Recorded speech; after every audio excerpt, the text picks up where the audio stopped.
Okay. Hi, everybody. Are we all grateful for the rain today? Hi, Claire. Yes. Hello. How are you? I'm good, thank you. Good, good. Good, good.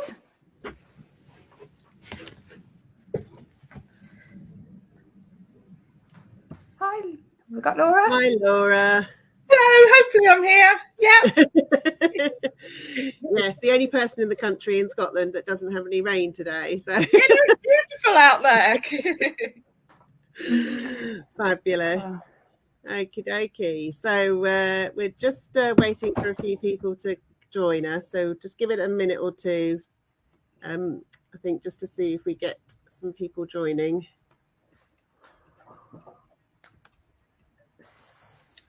So I'm just gonna... It's not showing on your feed. Will you just double check it for me? It is showing live. It's plans to go live, but I can't see it on your post at the moment. It's live. I'm showing on my live. Oh, got it. Got it. Lovely. Thank you. Ooh. Whose dog's that? It's Oscar. Sorry, that's me. I think my husband's just come home, and I think Oscar's letting me know. Well, he's definitely off his rest now, isn't he? He was having a nice kip and next to the fan in the kitchen, but obviously he's awake now. Super. Okay, we've got a few people joined us, so I think we're ready to go, so people don't have too much of our waffle at the beginning, Claire. Yes. Okay, so hi everybody. My name is Sarah. I run Berkshire Dog Training in Reading in Berkshire, and I deliver and work with clients on one-to-ones and classes from dogs up to from 8 weeks and older, and have the pleasure of meeting Laura recently in a conference, and we thought it was a great idea to invite her along to this event. So I'll pass you on to Claire to introduce herself next.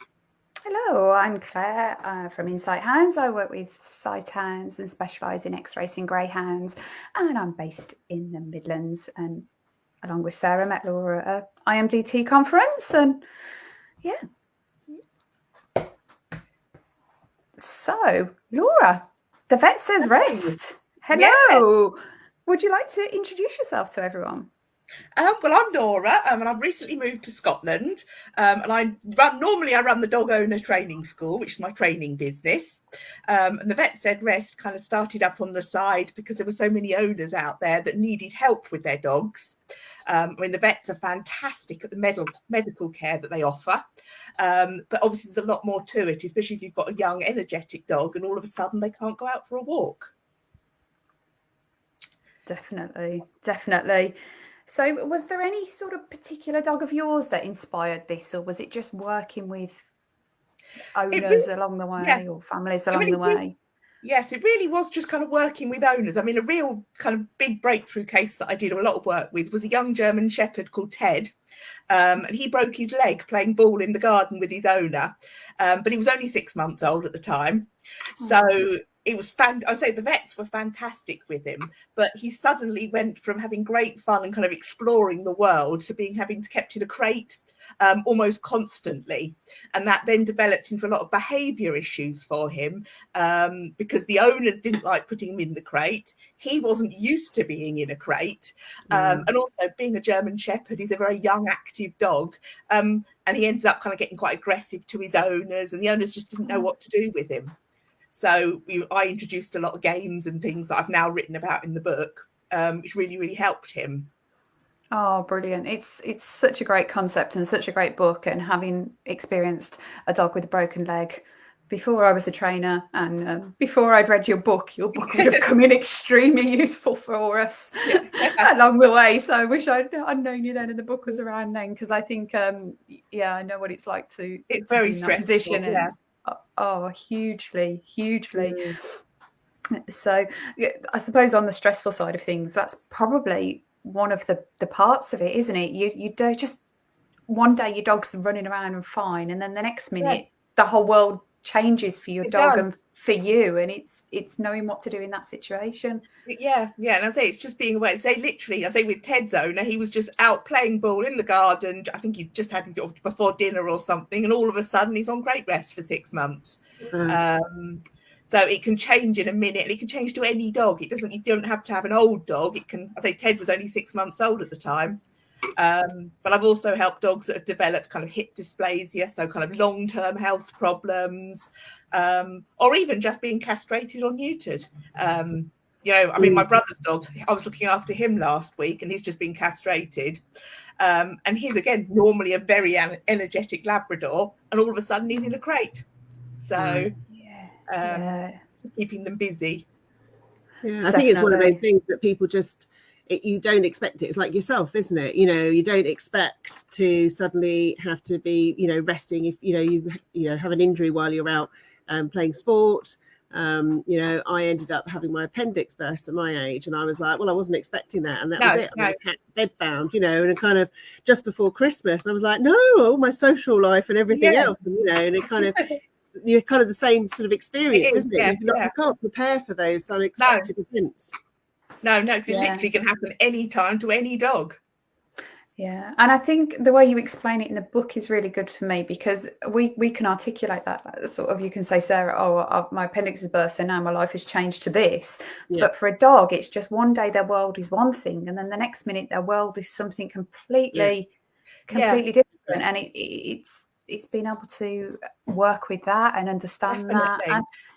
And the emotional stress on us, the emotional stress on the dogs, and then practically things we can do to help them. Definitely, yeah. And again, if it's a human, you'd bring them a book to read, a puzzle book. They've got the television. But for dogs, you haven't necessarily... I mean, you've got versions of that, as you'll see in the book.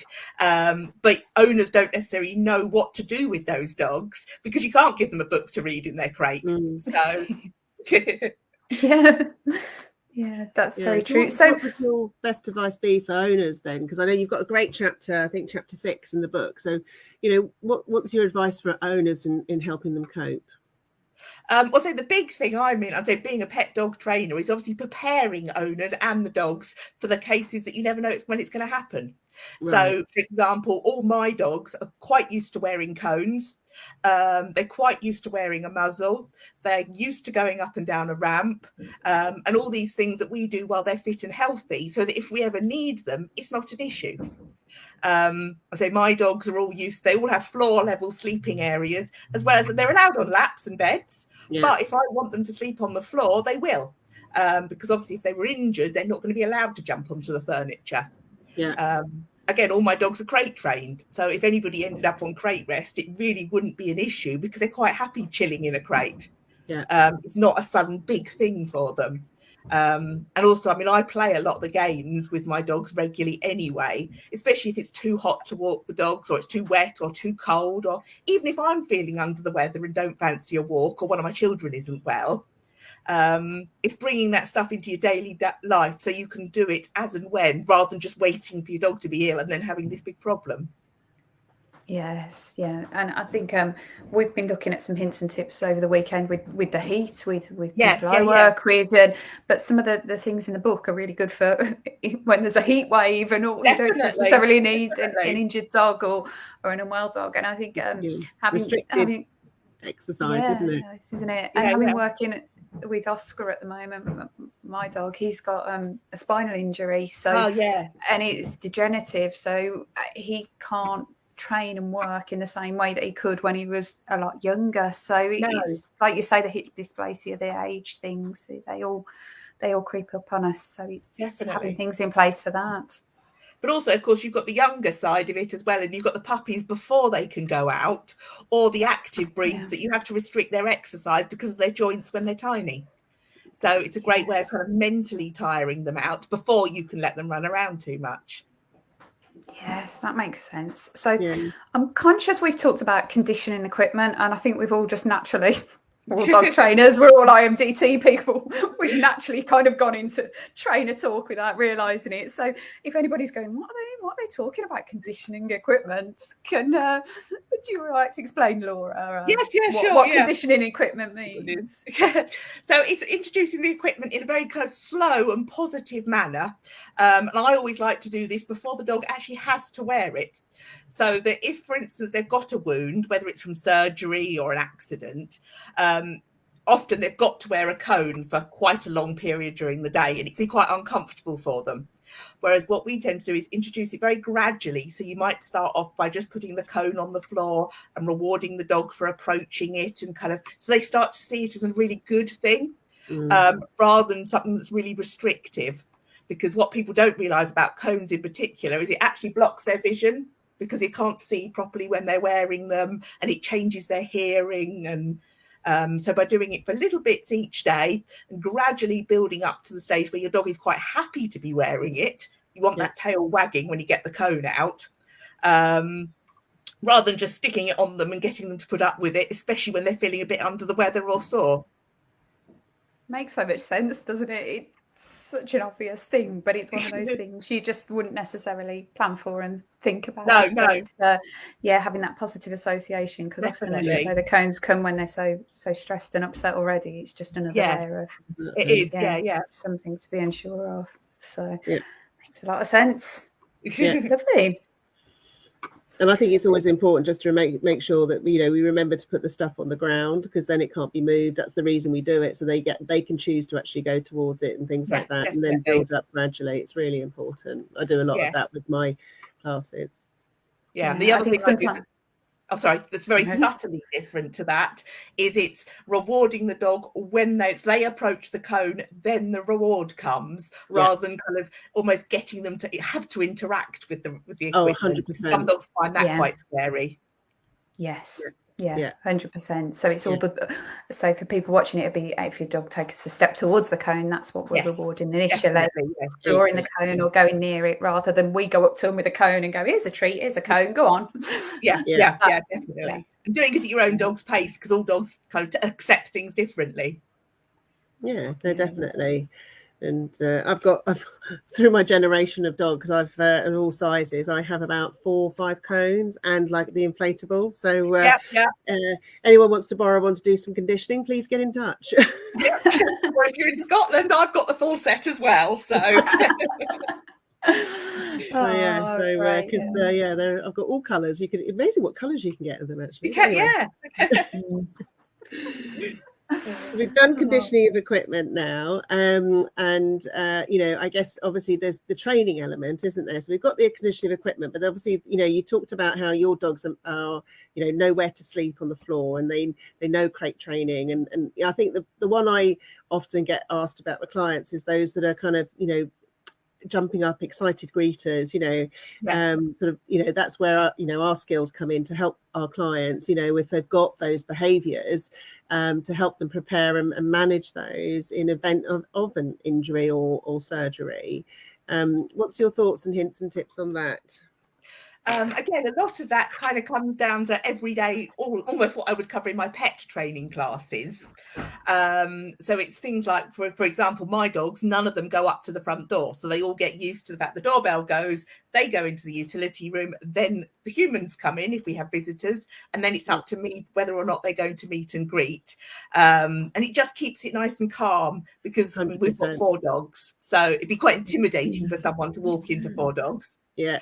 I've got a step, because I've come into a hallway and my stairs are at the bottom of the steps. Oh, yes. So my dogs go step, and because I've got 2, one has to go slightly higher. So brilliant. But yeah, just for that reason as well. Brilliant. And also, I talk a bit about the book about having kind of triggers that may excite your dog. So for some dogs, if you pick up the car keys, they're likely to go crazy. So it may be if your dog is on rest, that actually you have to keep the car keys, I don't know, somewhere different, so that you can access them without exciting your dog if it's likely to be a problem. And sometimes it is separate little triggers rather than the big event that overexcites your dog. So it may be getting visitors to phone you when they arrive rather than ringing the doorbell if the doorbell's too exciting. Or even just kind of not having visitors if your dog's really injured and can't cope with people coming to your house. So that's great point, great tips. Great tips there. Have you got any tips for the human side of things when all this is going on? Because I think sometimes when it's a planned op, you can be a bit more prepared. The unexpected ones are tricky, but even a planned op, often find people suddenly got a dog that's post-anaesthetic. They're a very different character to the one that you took to the vets in the morning, and that can be quite challenging emotionally for us, because we're going, oh, our dog's just not acting like our dog. Yes, I mean, the big thing I always say is, if you can, get kind of a friend or family member on board to support you as much as anything. So if you need someone to either you to phone up and just have a talk to, someone that really understands dogs, but also if you can get somebody on board that, you know, if you've got to pop out, go to the shops, pick the children up from school, you can get someone to come in and sit with your dog if necessary. You may have a friend or family member that's quite happy to do that, and just keep an eye on things. If kind of, and be there to support you, really. It's great. And of course, the other thing I should add is I'm always there to support as well. So if you haven't got anybody, obviously I'm not local to help, but I'm more than happy to talk to people on the phone, or if I've got the Facebook support group, and it's all about just connecting with people that understand. Because I'll say we're all dog crazy, but for some people, they are just a dog and they don't understand how emotionally connected we get to them. Yeah, that's a great point. And I think, Sarah, you're going to pop a link to the Facebook support group. Yeah, if you just bear with me, I'm just going to share my screen so that Laura can just talk you through the... Oh, where's that gone? There we go. Right. So this is the... So Laura, this is the group resource that you said people can join, isn't that correct? Yep. It's completely free to join, and it's just a way of connecting with other people in the same boat as yourself. Whether you need help with your dog, kind of asking questions, I'm on there. I've got some other trainers and friends on there as well that can help and support, that know what they're talking about. I've got various vet nurses and all sorts are on there. I say we don't offer any medical advice. So that's really important to say, because that is totally down to your individual vet that's helping your dog. Mm-hmm. But we're there to help you with all the stuff at home and kind of managing them, and whether it's getting in and out the car or any help that you need, emotion side of it, we're on there with the support group. And I think it's completely free to join. So fabulous. Okay, so I'll put that in the link in a moment. Then the other one, there's another Facebook group that you've got as well, isn't there? So just bear with while I find that one. I feel like a Blue Peter presenter at the moment. Exactly what I found earlier. Exactly. All I need is the sticky. You're doing a great job, Sarah. And on there. So, okay, let me just close that down. Right, there we go. So, Laura, you've also got a mailing list, haven't you, that people can sign up to? A little We have, yes. So I've got a mailing list, and I've got what I call 21 days of relaxed on rest. So that's a little activity that you get sent to you by email every day, which I say, although is designed for the dog on rest, of course, I say it's ideal for this heat wave. And it's just having all these things kind of ready. So anytime it may be that you're not feeling very well and you just want something to do with your dog to tire them out without leaving the house. So you've got pretty one of ideas there. And I think there's a link on that page there. There'll be a link. There it is to the website. If you just yes, it's all on the website. Yeah, there's the website and the links on there to the website. Yeah. So lovely. Perfect. Thank you very much. I will stop being my Blue Peter presenter. Thank you, sir. So we've talked a bit about kind of the emotional side of things. We've talked a bit about conditioning equipment. And also that this can happen to anyone at any time. So we find ourselves in this situation. What can we do then, Laura? I was going to say the first thing is obviously adapting your house to make it all as easy as possible for your dog. So it may well be, if you've got a dog that sleeps on the sofa, that you actually need to put them in a room without a sofa, or maybe confine them to the kitchen so that you're catering for their everyday needs, so they're not jumping around. Then it's having lots of activities to keep them busy. So I've got kind of 3 main different types of activities that I encourage people to do. So you've got the tricks side of it, and a lot of those are really useful. So it's things like teaching a nose touch, and that's where you teach your dogs to touch their nose onto your hand. So you can teach something like that while your dog's lying down or whatever position they're comfortable in. But actually, it could also be really useful to slowly guide your dog if you need to get them out to the garden for a wee, or you need them to stand still in the vets for their examination.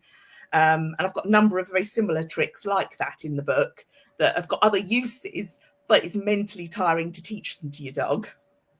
And then also I've got a big section on the book about the 5 senses. So it's all about enriching the environment.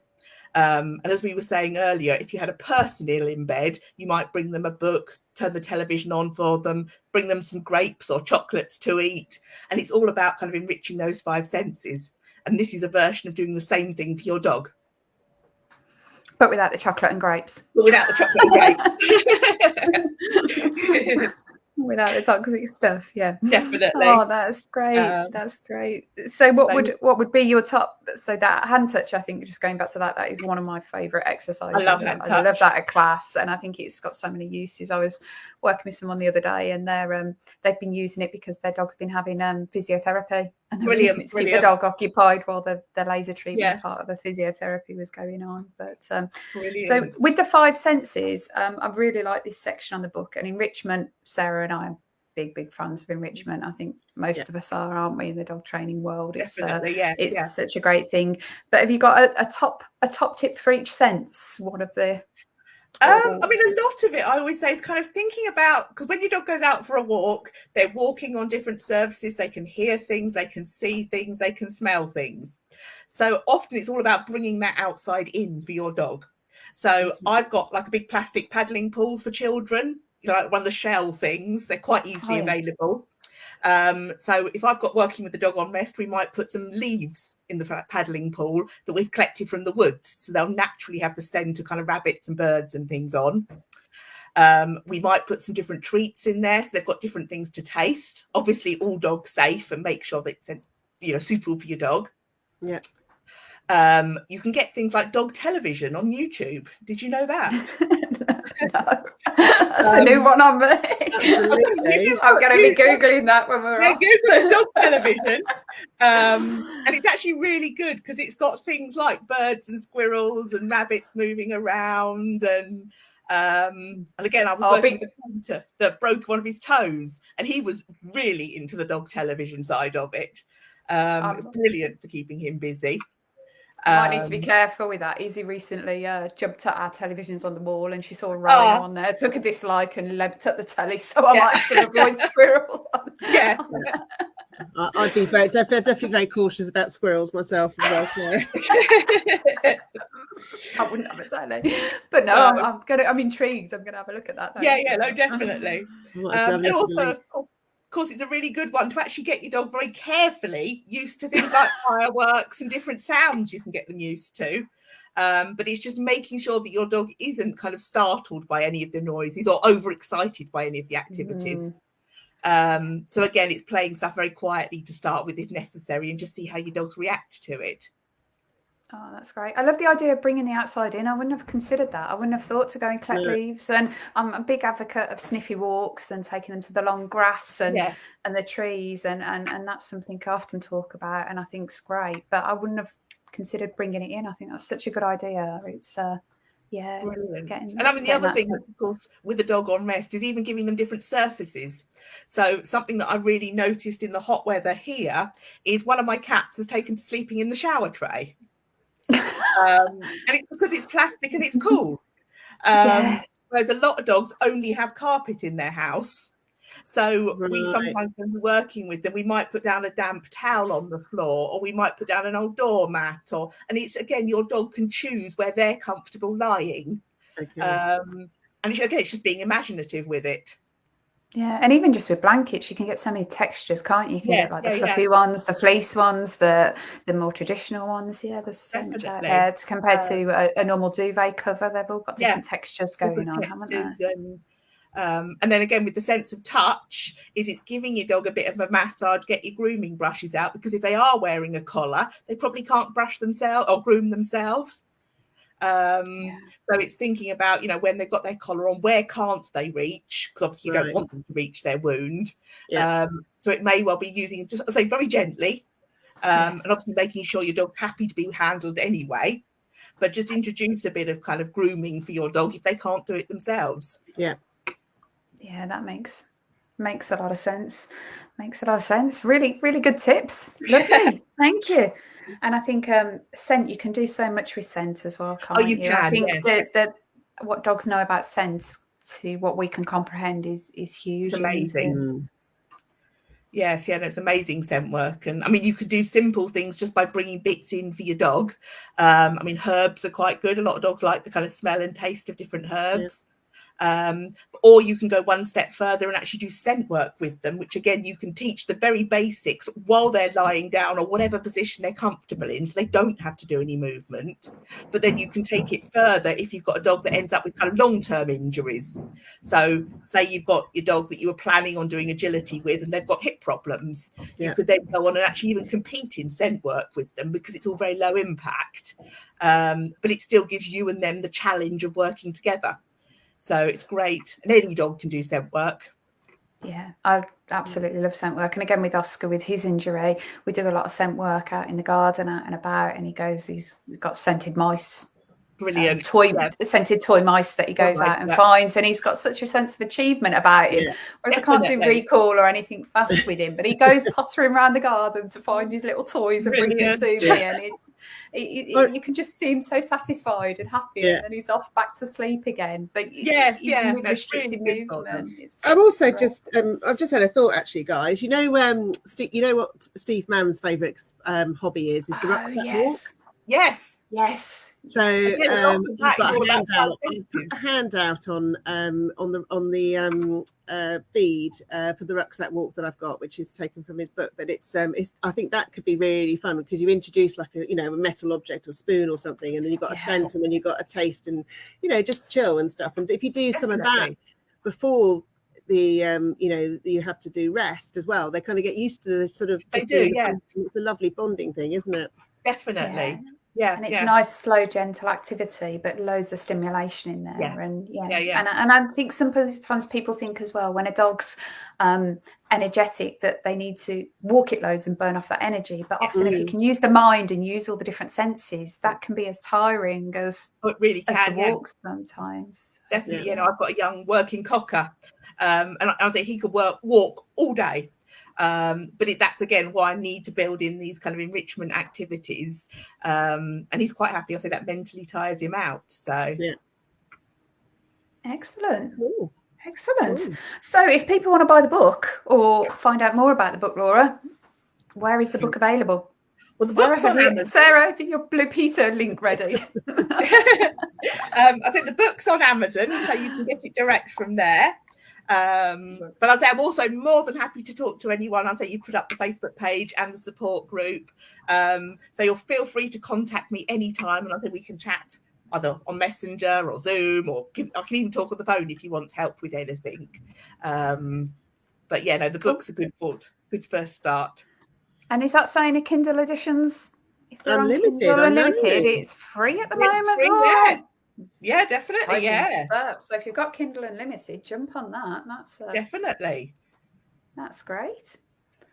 Okay. Has any questions come in at all, Sarah? Have we got anything? Not so far. I've put a few links in on there, but I haven't got any specific questions per se. I've been keeping an eye on it. Brilliant. Lovely. Okay. So if anybody's watching this back at a later date and they do have any questions, you can obviously get in touch with my with any of us, can't you, via our various social media social media pages. Social media. It's great for connecting. And it's been an absolute pleasure having you, Laura, and thank you so much for writing the book in the first place to help dog owners and people understand how to prepare and how to help their dog and understand that they're not alone. I think that's the most important as well, that if you're going through this in the future, then you're not alone. There are people out there who understand and can help you through that process. Brilliant. Well, thank you for inviting me along. And I think just spreading the word is the big thing at the moment, so that, as you say, anybody finds themselves, I'm here to help, because it can be very isolating if you're on your own. And I think the vets are fantastic at what they do, but looking after a dog on rest is very different to obviously catering for the medical needs. Exactly. Yeah, Super. definitely. Yeah, thank you so much, Laura. And as I say, it's a fantastic book, and not just for the rest side, for heat waves, rainy days, all sorts of things. There's some brilliant. And I've just got to ask, what's the name of the dog on the book? It's Siri. He's a Dalmatian. Yeah, no, he's my Dalmatian, and he's 8 now. So that's my little boy. Yeah, beautiful. You've Absolutely got to beautiful. feature your own dog on the front. Yeah. Of course, stunning, stunning. Yeah, so my book designer, we actually put it together and put a different dog on the front, kind of a stock image. And I was like, no, it's got to have Siri on the front. So. Don't blame you. I think if you've done a book, you've got to feature your dog. Definitely, That's lovely. At some point, I may well be writing other books in the similar series. Again, designed, one for puppies, one for kind of everyday enrichment, all based on the same ideas. But I just don't want people to think that it's all just for dogs on rest, because a lot of it's for everyday owners. Yeah. Well, if Steve Mann can do it, Laura, and he's got how many books translated around the world? And I know, it's amazing. Breed specifics for cockapoos and French bulldogs and old Labrador retrievers. So, the world's your oyster. Definitely. And please come back and talk to us when you get the next one in the series out. I certainly will. Yes. Definitely. Brilliant. Well, lovely to see you. Enjoy the rest of your Sunday, everyone. And thank you for your time, Laura. Thank you. No problem. Lovely to meet you. Take care, guys. Bye. Bye. Bye.